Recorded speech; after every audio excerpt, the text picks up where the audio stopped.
Hello, this is Father Paul, and I'm glad we're taking this journey together to read the Bible in a year.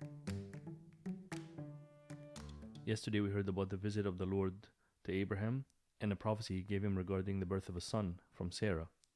We also heard about the destruction of Sodom and Gomorrah and how God saved Lot by literally walking him out of the city. Today we're going to hear about the birth of Isaac, the son that the Lord had promised Abraham in his visit, as well as the sacrifice that Abraham was called to do in the sacrifice of his son, and how God saves Isaac in the last moment. Let's begin. Today's reading is from Genesis chapters 21 and 22. Chapter 21. And the Lord visited Sarah as he had said, and the Lord did for Sarah as he had spoken. For Sarah conceived and bore Abraham a son in his old age, at the set time of which God had spoken to him.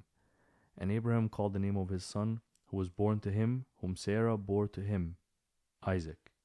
Then Abraham circumcised his son Isaac when he was 8 days old, as God had commanded him.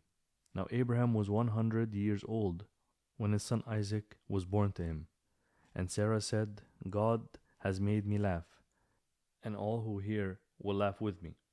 She also said, who would have said to Abraham that Sarah would nurse children? For I have borne him a son in his old age.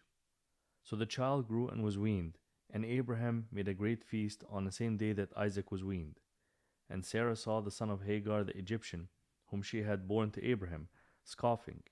Therefore she said to Abraham, cast out this bondwoman and her son, for the son of this bondwoman shall not be heir with my son, namely with Isaac. And the matter was very displeasing in Abraham's sight because of his son. But God said to Abraham, do not let it be displeasing in your sight because of the lad or because of your bondwoman. Whatever Sarah has said to you, listen to her voice. For in Isaac your seed shall be called. Yet I will also make a nation of the son of the bondwoman, because he is your seed. So Abraham rose early in the morning and took bread and a skin of water, and putting it on her shoulder, he gave it and the boy to Hagar, and sent her away. Then she departed and wandered in the wilderness of Beersheba. And the water in the skin was used up, and she placed the boy under one of the shrubs. Then she went and sat down across from him at a distance of about a bow shot. For she said to herself, let me not see the death of the boy. She sat opposite him and lifted her voice and wept. And God heard the voice of the lad. Then the angel of God called to Hagar out of heaven and said to her, what ails you, Hagar? Fear not, for God has heard the voice of the lad where he is. Arise, lift up the lad and hold him with your hand, for I will make him a great nation. Then God opened her eyes, and she saw a well of water. And she went and filled the skin with water, and gave the lad a drink. So God was with the lad, and he grew and dwelt in the wilderness, and became an archer. He dwelt in the wilderness of Paran, and his mother took a wife for him from the land of Egypt. And it came to pass at that time that Abimelech and Pichol, the commander of his army, spoke to Abraham, saying, God is with you in all that you do. Now therefore swear to me by God that you will not deal falsely with me, with my offspring, or with my posterity, but that according to the kindness that I have done to you, you will do to me and to the land in which you have dwelt. And Abraham said, I will swear. Then Abraham rebuked Abimelech because of a well of water which Abimelech's servants had seized. And Abimelech said, I do not know who had done this thing. You did not tell me, nor had I heard of it until today. So Abraham took sheep and oxen and gave them to Abimelech, and the two of them made a covenant. And Abraham set 7 ewe lambs of the flock by themselves. Then Abimelech asked Abraham, what is the meaning of these 7 ewe lambs which you have set by themselves? And he said, you will take these 7 ewe lambs from my hand, that they may be my witness that I have dug this well. Therefore he called that place Beersheba, because the two of them swore an oath there. Thus they made a covenant at Beersheba.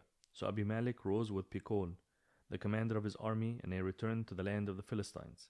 Then Abraham planted a tamarisk tree in Beersheba, and there called on the name of the Lord, the everlasting God. And Abraham stayed in the land of the Philistines many days. Chapter 22.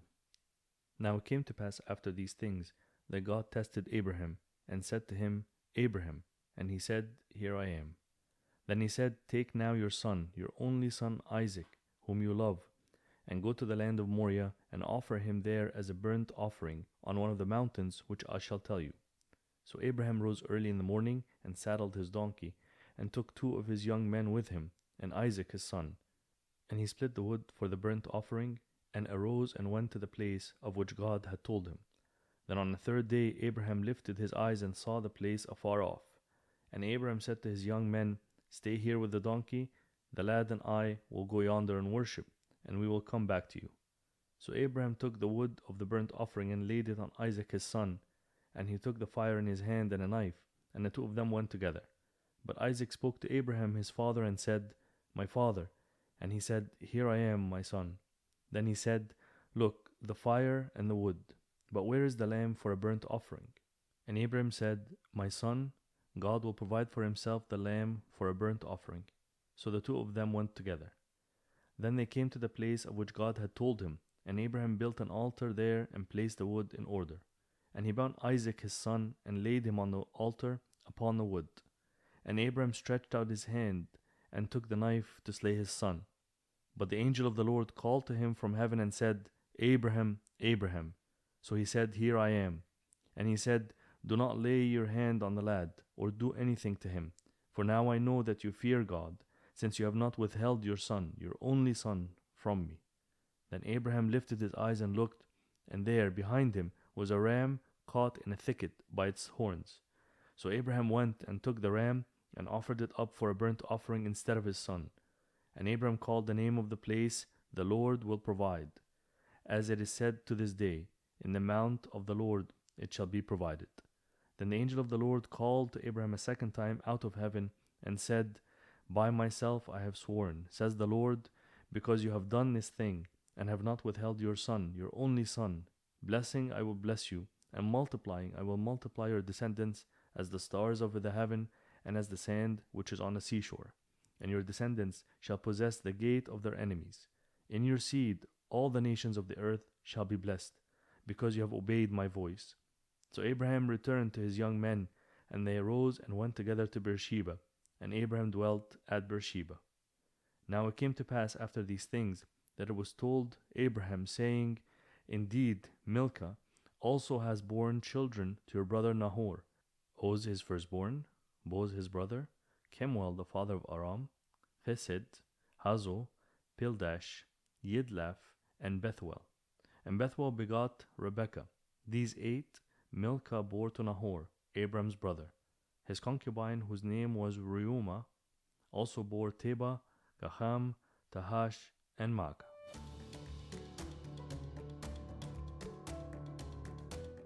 I hope you enjoyed today's reading as much as I did, and I look forward to seeing you again tomorrow to continue on our journey. God bless you and have a great day.